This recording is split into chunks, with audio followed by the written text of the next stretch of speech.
वरहमतुल्लाहि वबरकातुहू। दोस्तों, जैसा कि मैंने अपने लास्ट वीडियो में ज़िक्र किया था कि हम नेक्स्ट वीडियो में इंशाल्लाह पढ़ेंगे अपने यानी Saudi Aramco work place hazards and associated controls के बारे में।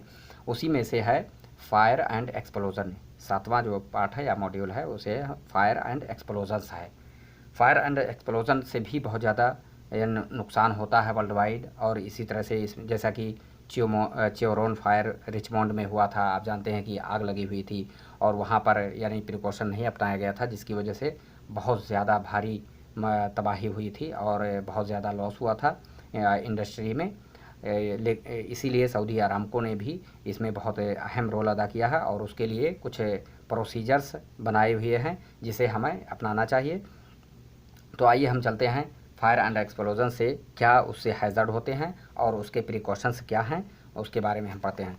तो फायर एंड एक्सप्लोजन से रिलेटेड हैज़र्ड जो हैं फायर एंड एक्सप्लोजन कि उससे फायर और एक्सप्लोजन हो जाता है। हॉट वर्क होता है, लिक्विड हाइड्रोकार्बन और गैस लीक, या इसी तरह से लिक्विड हाइड्रोकार्बन या गैस लीक हो जाता है।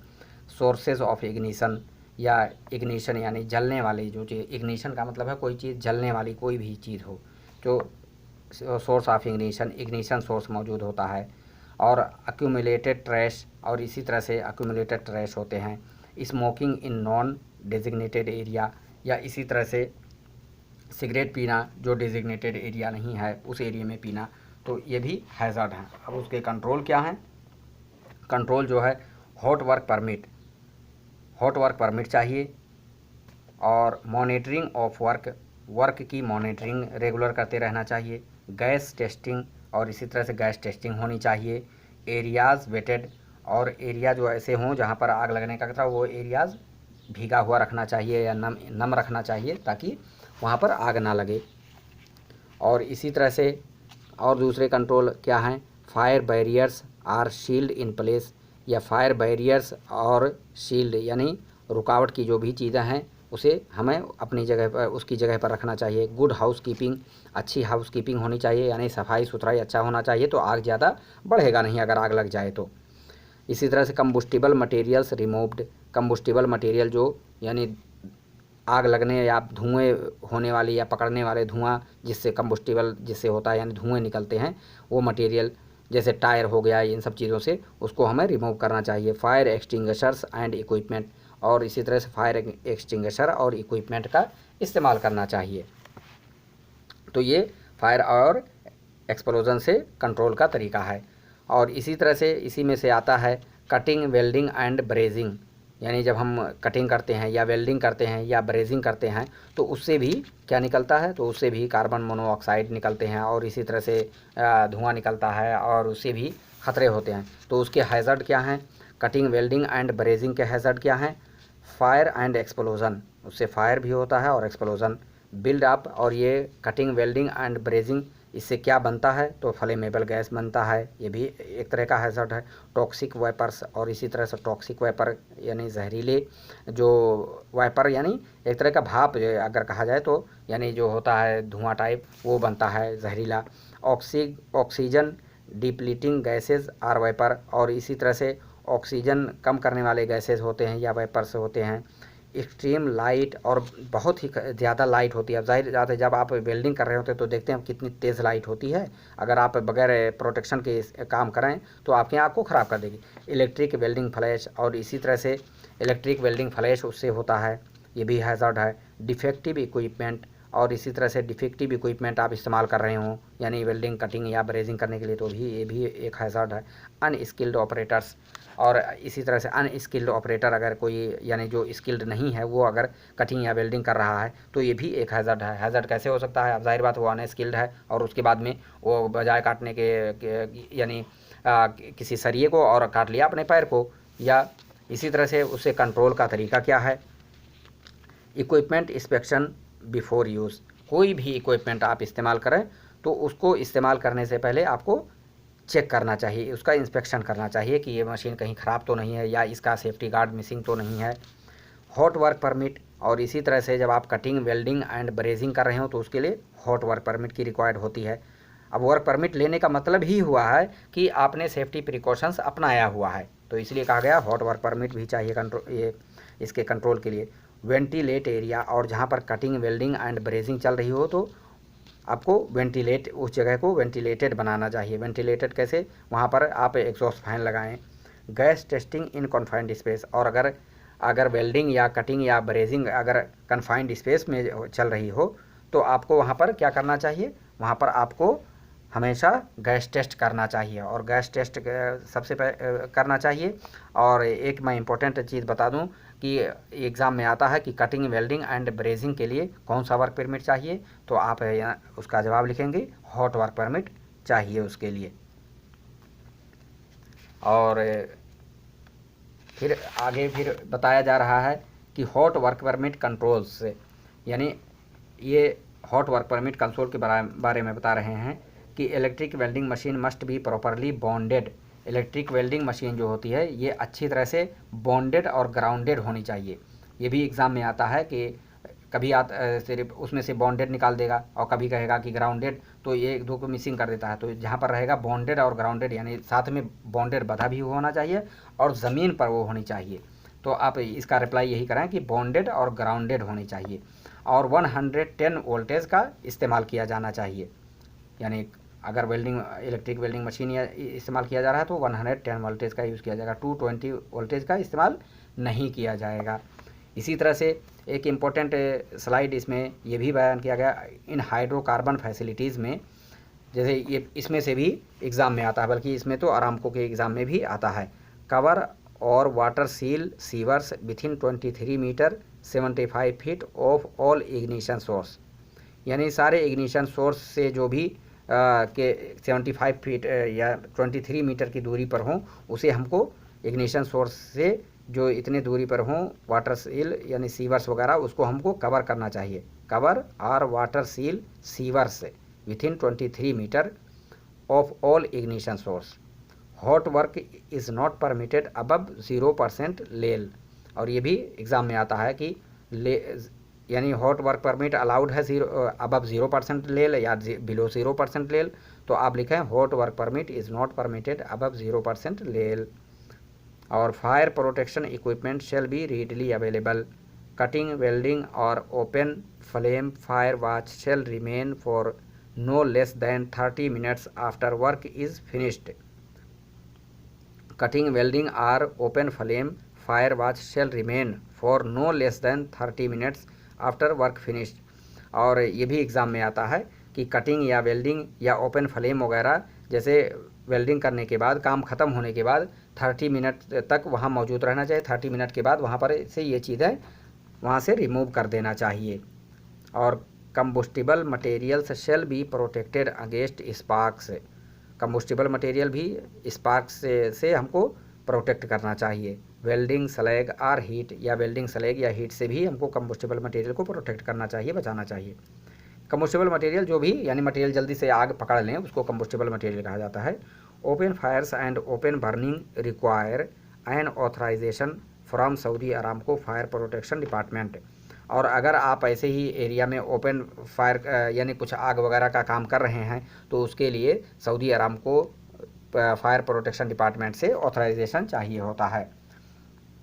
अब इसके लिए हमको क्या चाहिए, हॉट वर्क परमिट कंट्रोल्स वगैरह के लिए फायर वॉच भी हमको चाहिए। अगर हम कन्फाइंड स्पेस वगैरह में काम कर रहे हैं तो फायर वॉच भी हमको चाहिए होता है। तो फायर वॉच कौन होता है और उसकी क्या रिस्पॉन्सिबिलिटीज़ होती हैं, ये भी हमको जानना चाहिए, इनमें से एग्ज़ाम में भी आता है।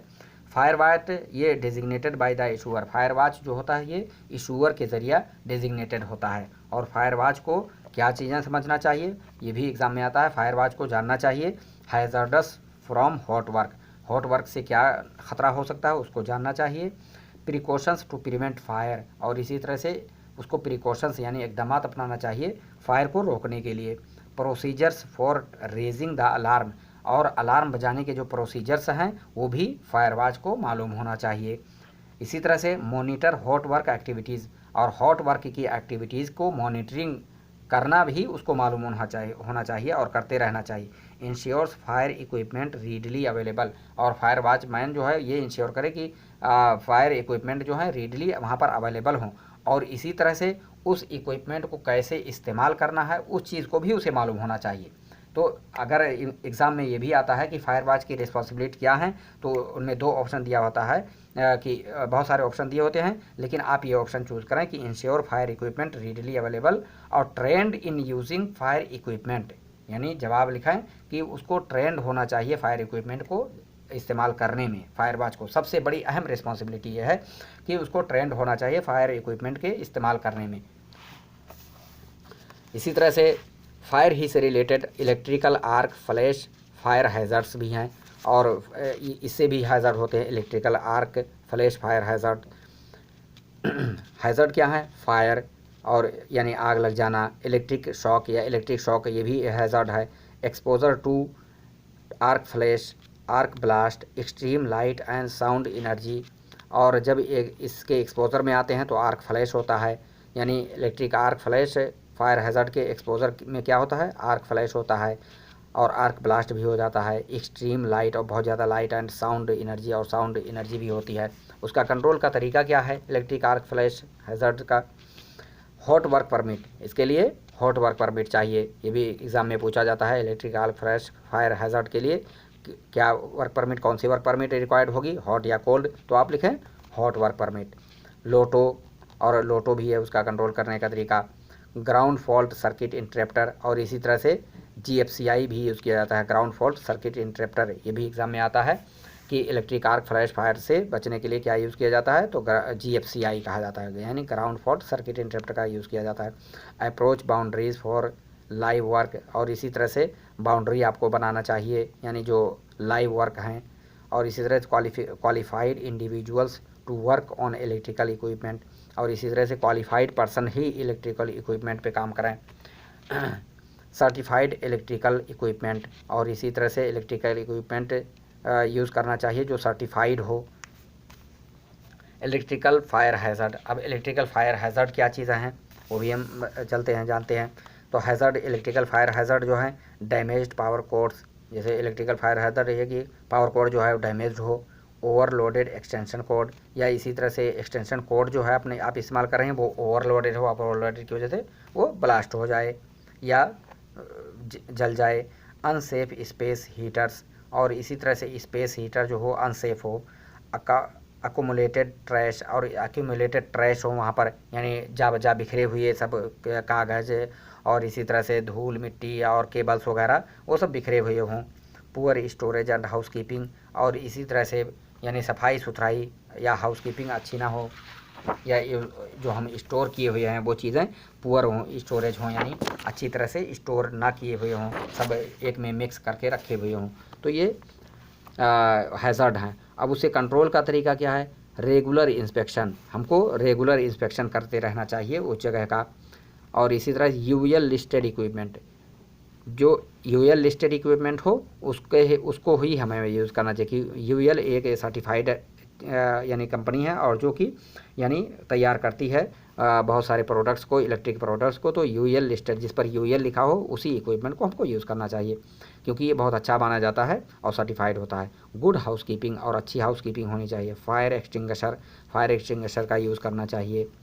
क्वालिफाइड पर्सनल फॉर मेंटेनेंस, और इसी तरह से क्वालिफाइड पर्सनल भी मेंटेनेंस के लिए होना चाहिए। ये भी इम्पोर्टेंट है कि हमको यानी कंट्रोल, इससे कंट्रोल का तरीका क्या है, यानी इलेक्ट्रिकल फायर हैज़र्ड का कंट्रोल का तरीका क्या है, तो आप ये चारों चीज़ें तो याद कर लें। Regular inspection, UL listed equipment, good house keeping, fire extinguisher, qualified personnel for maintenance, ये 4-5 चीज़ें हैं जिनमें से 2-3 आप याद कर लें, आगे बल्कि क्वेश्चन आंसर एक्सरसाइज में भी आएगा इंशाल्लाह।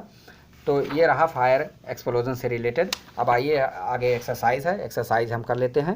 एक्सरसाइज इंपॉर्टेंट होता है और ये समझो पूरी चीज़ों, पूरे चैप्टर का निचोड़ होता है। तो एक्सरसाइज आइए चलते हैं।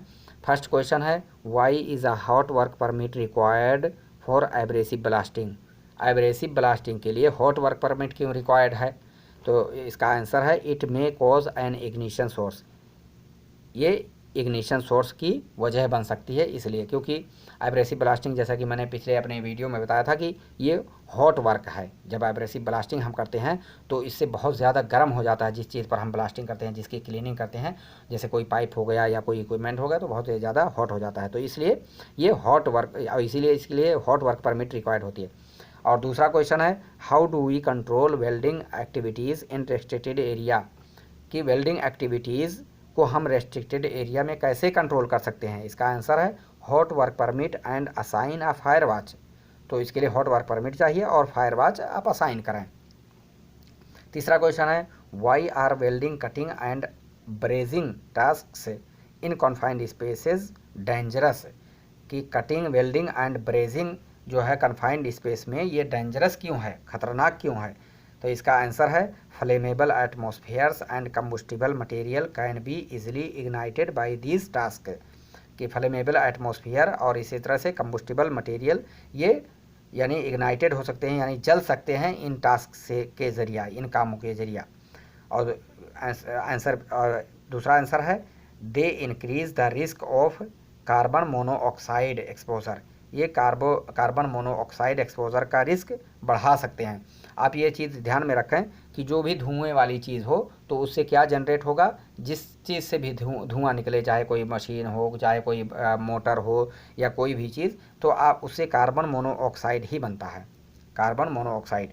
और इसी तरह से तीसरा आंसर है they increase the risk of low oxygen level, यानी ये लो ऑक्सीजन यानी ऑक्सीजन, ये जब कटिंग वेल्डिंग होती है तो ऑक्सीजन लेवल कम कर सकते हैं। इंक्रीज द रिस्क ऑफ यानी इंक्रीज कर सकते हैं, ऑक्सीजन लेवल जो है बढ़ा सकते हैं, और जब ऑक्सीजन लेवल बढ़ जाए तो ये भी हमारे लिए खतरा होता है। और ऑल द अबव आंसर यानी सारे आंसर सही हैं। अगर जहाँ कहा जाए why are welding, cutting and brazing task से इन कन्फाइंड स्पेस डेंजरस, तो आंसर है flammable atmosphere and combustible material can be easily ignited by this task. B, they increase the risk of carbon monoxide exposure. C, they increase the risk of low oxygen level. D, all the above answer. And the correct answer is all the above answers. Question number 4, true or false.